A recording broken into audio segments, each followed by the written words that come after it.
and welcome to our Bradford and Airedale hack. We're really excited about today because this is the first time that we've done a hack at scale across an SRG footprint, so we're really interested to see how it's going to go, and thank you very much for your time. And this isn't about dumping everything that you've done previously. This should complement and add to the things that you're already doing to try and address flow across the system currently. And I think what we need today is to have a look at that system and see what we might do better as a system, because I think what we all know is that within our individual organisations and different parts of our system, we are working really hard to make our bit work as well as we can. And I think that an event like this and the learning we may get from the CQC will stand us in good stead throughout the whole of the Bradford and Airedale system in how we can improve things both for us as people delivering services for patients in the system, but more importantly for the outcomes for those patients. You've got the answers. We're hoping that we can facilitate conversations that reveal those answers and then decide what to do about them, but you already have those answers, so we really need your brain power. Hence is saying, please do tweet, please do comment, please do challenge us, please do ask questions. And the patient really is at the centre of all this. This is about improving the system and the service delivery for patients, but it's also about making the workplace a bit better for those on the front line who are turning up to work every day working in this system. Introduction really, we want to get you straight into our first session, which is a physical simulation session called Flowopoly. So what this is, this thing here, this bunch of tables that in a minute is going to be the subject of frenzied activity, particularly up here, it's actually another way of presenting data, but a way of presenting data where we can incorporate movement. There's this sense that we're in a time of desperation, that the solutions always lie outside our organisation. And I'm increasingly convinced that the solution lies in our own hands, and it is within our organisations that we can take sufficient control once again to get our noses above water. And I hope that at the end of today you'll come up with some of the ways that you might want to do that in your own organisation. Anybody familiar with Erlang? No? Good. Right. Erlang is the point that's 80% of the way between the lower control limit and the upper control limit, and we feel very strongly that that's the point at which you should be planning. You should not plan for average. Average is meaningless in a system that is doing this through the day. So the Erlang is a more meaningful figure to allow you to plan staffing, capacity, etc., etc. We feel that the input into ED is really predictable within pretty tight limits, actually, depending on whether you're looking at hour by hour or day of the week or seasonally. And that it's not the input that is breaking the system. So what is it? Well, a Bradyism, Paul Brady here, having beds does not guarantee success, but not having beds guarantees failure. So systems fail at the boundaries, and it's not unusual to see that one person on this side of the boundary has a slightly different view of what's going on the other side. So we just could think about clarifying that. The performance that you saw is largely down to the system, not the people. And the results that we've seen, we will get similar results if we don't redesign the system. So the focus is on trying to change the system itself, and then the outcomes we think might change as a result of a system change. So I think I've come to think of patient flow a little bit differently through my experiences, and I wanted to share this with you and see what you thought yourselves. For me, if you think about people moving through the system, the reason they don't move is generally because there's a delay of some kind. Patients aren't getting what they need just when they need it. So if you turn that on its head, then perhaps patient flow is about the extent to which patients get what they need, the interventions they need, whatever that might be, and whether they get them when they need it.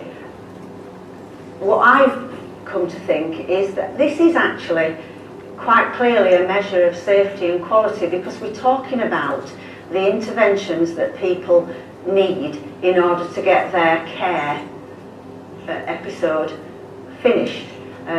So if you look at it in that way, we are talking about quality and safety measures here. And yes, we've got to redesign services, but one of the key things that lean practitioners would say is there's no point redesigning your services until you've got some stability in your services, and I liken that to trying to build a house when you've not done the foundations properly. If you've not got the foundations right, you're not going to build a very good house. In my experience of patient flow, there's been a very big eye on the front door, particularly in A&E, because we've been wanting to avoid breaches. And yes, we know that we've got to get people discharged in order to satisfy the demand that's coming through. But somebody, an A&E consultant once said to me, not that long ago, that if the target had not been 4-hour wait in A&E, but if it had been something about the number of discharges that each organisation had to achieve every day, we'd probably have been in a better situation, because we focus our attention on where the target is. It does work. The problem is it's very, very hard work, and it's unrelenting. It never stops. So it's not something that you do and then move on to something else. It's for life. It just gets harder, doesn't it? As each year passes by and we do improvement work, the pressures that seem to prevent us from being able to do it well seem to get harder, don't they? The money gets worse, the staffing gets worse, and it just seems to get more and more difficult to do a lot of this improvement work. Data. So one thing I've noticed on coming into my new trust is that we're not particularly data rich, or maybe data oriented. My colleagues might say that that's not necessarily fair, but I would expect to see run and control charts on all of those project charters with baselines saying where do we want to get to, where were we, how do we know if we're actually getting there. Well, we need to actually aim to understand and remove the barriers for why the patients aren't being discharged. What is the problem? If they are medically fit to leave our hospital and move on elsewhere, why aren't they doing it? What's stopping them? Is we actually manage the people that go through into our local authority beds that we use flexibly. Now, most of the people that do come to the hospitals that require those beds are given priority, whereas the community, people living in the community aren't given the same priority. We do use the independent sector as well, but recently we have had a number of issues with CQC inspections of some of the homes in terms of having been rated. So in terms of how to work around that, we've actually worked quite well with our health colleagues across in terms of CCGs to actually look at how we can make a difference in the care trust as well. So we introduced a continuous care model, so all our consultant psychiatrists follow patients right through the pathway. So if somebody becomes unwell, needs an acute assessment and treatment, then the same consultant will see them all the way through. As a mandatory requirement, all the consultants now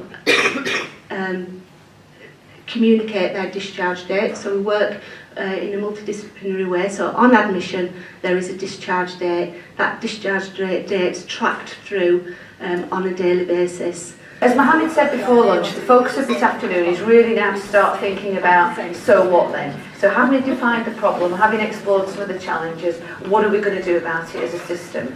So one of the things that we're hoping to unpick now with that next session is how can we align some of this, how can we align some of that energy and focus to really improve flow. And now we're going to try and find projects.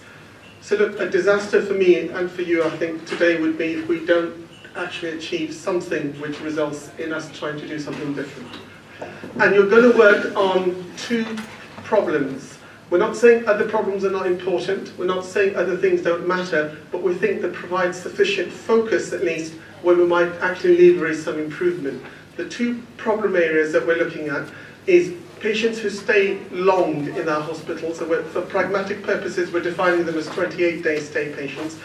We'd like, just as an aspirational aim, to halve those numbers of patients, say, by the next 6 months.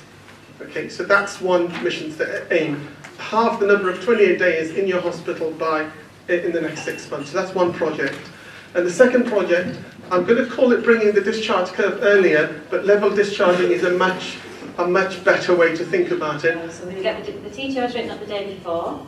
We're going to make sure that we've got what Sarah described as ticket home, some of you are familiar with that, which includes the expected date of discharge, and we're going to ensure the patients know from the minute they're admitted what the plan is for them to go home. Part of that will be introducing criteria-led discharge, which is really a code for nurse-led discharge.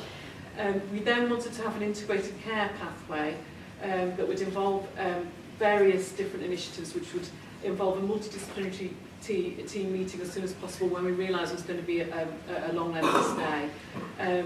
We could also explore the use of the completion of Section 205's referrals to adult social care before medically fit. So I think particularly in the hospital, from the hospital's point of view, sometimes we know certain areas, suddenly maybe one ward or a certain area within the hospital, there's some problems there with patient flow. It's about enabling that and having somebody that's able to go on there, see what the issue is and try and solve that themselves quickly. Approach this is every part of the system taking a slight bit of ownership because everybody's involved in that process anyway.